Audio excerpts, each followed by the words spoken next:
All right, Andy, thank you. The family of a young woman who accused 3 former MSU football players of rape says prosecutors were far more concerned with the suspects' futures than hers.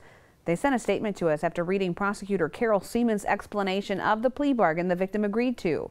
Seaman says she gets why some people may be upset about the drop of the criminal sexual conduct charges, but she says sometimes accepting pleas to lesser charges is something prosecutors have to do to provide justice while taking the victim's wishes and defendant's future into account. Marcus Dash talked with Seaman about it today. Wednesday, Donnie Corley, Demetric Vance, and Josh King agreed to a plea deal in a sexual assault case. CSC charges were dropped in exchange for pleading guilty to seduction charges.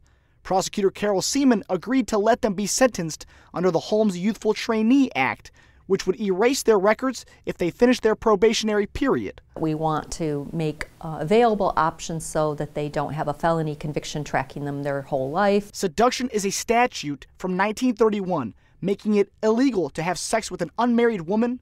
It's a felony, but not a sex crime. What it is different is that it's not what's called Sexual Offender Registry Act applicable, so that defendants who plead under this law would not have to register. Although Seaman agreed to make seduction part of the plea deal, she doesn't entirely agree with the law itself. It's an archaic law, it's a sexist law, it's not one that we recommend using often, but given all the circumstances, it's what we could do to try to achieve justice in this case. But Seaman says it gets a guilty plea on the record and gives the judge power to send the defendants to prison if they get in trouble again. We want to make sure that there's incentive to basically behave. We want consequences for bad acts and give the court the ability to have supervision and do appropriate response. And that was Marcus Dash reporting.